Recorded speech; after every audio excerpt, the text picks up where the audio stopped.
দেখো আজকের 4 তারিখ সকাল সকাল উঠে পড়েছি। আর বাবা চাইছিল সেই যে শাড়িগুলো এনেছে সেগুলো যাতে দিয়ে আসি বাইরে, তো দিয়ে এলাম। আরও কিছু জিনিসপত্র বের করে দিয়ে এসে বিস্কিট খেলাম। আর তারপরে যে দেখি মালও এসে গেছে, তো কাকু আর বাবা মিলে সেগুলো সব নামিয়ে দিল নিচে। আমি বাদাম ভাজা আর মিষ্টি দিয়ে মুড়ি খাচ্ছি, বাদাম ভাজারই অল্প আছে। এদিকে বলতে বলতে প্রায় 8:30টার কাছাকাছি মিস্ত্রি দাদা এসছে, জেঠু এসছে। মা তাদেরকে চা বিস্কিট দিল, তারপর টুকটাক করে কাজ এগোচ্ছে। আর আমি একটু দাঁড়িয়ে দাঁড়িয়ে দেখছিলাম। আমাকে আবার কিছু হিসেব লিখতে বললো, তো লিখে দিলাম। এদিকে মা আনাজ কাটতে বসেছে। তারপর বারান্দায় গিয়ে দেখি সবাই মিলে রড কাটছে। নিচে নেমে এসে ওষুধ খেয়ে নিলাম। মার আনাজ কাটা প্রায় শেষের পথে, একটা ফুল হয়ে আছে দেখতে পেয়ে তুলে নিয়ে এলাম। এদিকে মা বলেছে সবাইকে যেন মুড়ি বেড়ে দিই, তো মুড়ি চিনি নারকেল দিয়ে এলাম সবাইকে। আর সে দাদা জানো তো 2টো নারকেল খায়নি, নষ্ট করেছে। বাবাকে বলেছিলাম সেজন্য কম দিতে, কথা শুনেনি।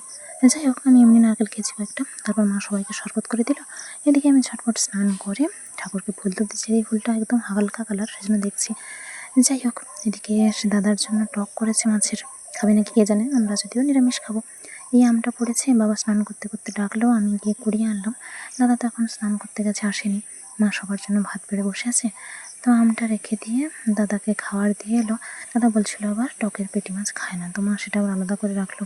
যেটার জন্য রান্না করেছিল খাবে না যে বলেনি, সেগুলো আবার আলাদা করে রাখতে হয়েছে। এদিকে আমার খাওয়া দাওয়া শেষ হয়ে গেছে। আমি বাইরে এখানে ঘুরঘুর করছি, কোথায় কি জিনিসপত্র রাখা আছে দেখছি। দাদা খেয়ে ঘুমিয়ে পড়েছে, তো আমি ভাবছিলাম যে আমটা কাটি, কারণ আমার খেতে বড্ড ইচ্ছে করছিল। ঠাকুরের কাছে দিয়ে এলাম। তারপর আমি যে আটি নিয়েছি, মা বাবাকে 2টো পাকড়া দিয়েছি, বাবা আবার বাবারটা থেকেও দিয়েছে। ওখানে একটা আম আছে, বাবা আমাকে দেখালো, পাকা আম, তো দেখা যাচ্ছে সেই জন্য। এক আধটা কোথায় এরকম আছে হয়তো, এবছর আর কেজির পর কেজি আম নেই। যাই হোক, ঘেমে নিয়ে একসা হয়ে গেছি। 2টো ফ্যান সেজন্য চালিয়ে দিয়ে একটু আরাম করে বসেছি। তারপর ভাবলাম একটু শুয়ে পড়ি। এদিকে স্ট্যান্ড ফ্যানের হাওয়ায় এত সুন্দর চুল উঠছে যে বসে থাকতে ভালো লাগছে, শুতে আর ইচ্ছে নেই। যাই হোক, একটু সময় শুয়েছিলাম, তারপর বিকেলে আবার উঠে পড়েছি। তাদের বাড়ির বুড়ো দেখি সেখানে 1.5টা মতো পিলার থেকে ইট আলাদা করছে। আর এদিকে সূর্যটা এত সুন্দর লাগছে, আমি কয়েকটা ভিডিও করলাম, ছবিও তুললাম, ভালো লাগছে বেশ। যাই হোক, ইটগুলো সাজিয়ে রেখে বুড়ো তো চলে গেছে, আর আমি এখানে দেখো তাও ছবি তুলছি। তারপর ভাবলাম যে দিন তো শেষ হয়ে এসছে, তো রবীন্দ্রনাথ ঠাকুরের একটা কবিতা আবৃত্তি করি। সেটা অলরেডি আপলোড করে দিয়েছি, তোমরা চাইলে দেখতে পারো, আলাদা ভিডিও আছে সেটার। যাই হোক, এদিকে কারেন্টও নেই, গরমও লাগছে, তো আবৃত্তি করার পর টুকটাক ছবি তুলেছি, ভালো লাগছিল। এদিকে আমার কাজ শেষ হতে দেখি মা শাক তুলে নিয়ে চলে এসছে। একটা জামরুল গাছে দেখতে পেয়ে আমার জন্য পড়ে এনে দিল, তো কিছুটা অংশ খারাপ ছিল, সেটা ফেলে দিয়েছি। অবশেষে কারেন্ট আসতে একটু ফ্যান চালিয়ে বসেছি। ওখানে রড বাঁশ এগুলো সব রাখা হয়েছে। মা সন্ধ্যা দিল, আর আমি তো কংসাল বাজালাম, যেটা রোজই করি। তারপর মা ধুনো দিয়েছে। এদিকে দাদা বলছিল আমাকে কিছু হিসেব লিখে রাখতে, তো আমি সেটা খাতা পেন নিয়ে বসে বসে হিসেব লিখছি।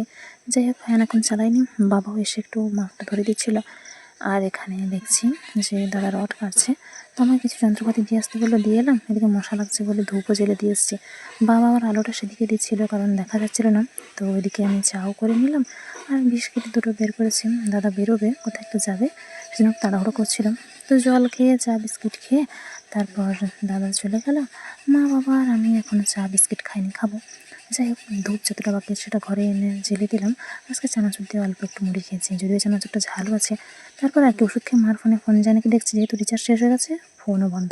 মা শুয়ে পড়েছে, আর আমি ঘাড়ে এরকম পা তুলে রেখেছি, মানে ঘাড়ে ঠিক নয়, কোমরে আর কি। এদিকে আমি লেখালেখি করছি, বাবা বাজার থেকে এসে শুয়েছিল, শরীর ভালো লাগছিল না বলে। ঝটপট সবাই খাওয়া দাওয়া করে নিলাম, আবার একটু লেখালেখি করছি। রাতে আর বাইরে যাওয়া হবে না বলে সাবান এখানে রাখা আছে, আমি জল খাচ্ছি বলে মা বসেছিল। যাই হোক, শুতে চলে এসেছি, আর এখনও 2টো ফ্যানে চলছে, কুড়িগুলো ফোটেনি। আর যাই হোক, চুলটা ছোটো হয়ে গেছে, সেটাই দেখছিলাম। মা এখানে কিছু হিসাবপত্র লেখালেখি করছে, আর আমি আজকে তাড়াতাড়ি শুতে চলে এসেছি, মানে মার আগে সামনে জানাটাও খুলে দিয়েছি। যাই হোক, টাটা, ঘুমিয়ে যাই।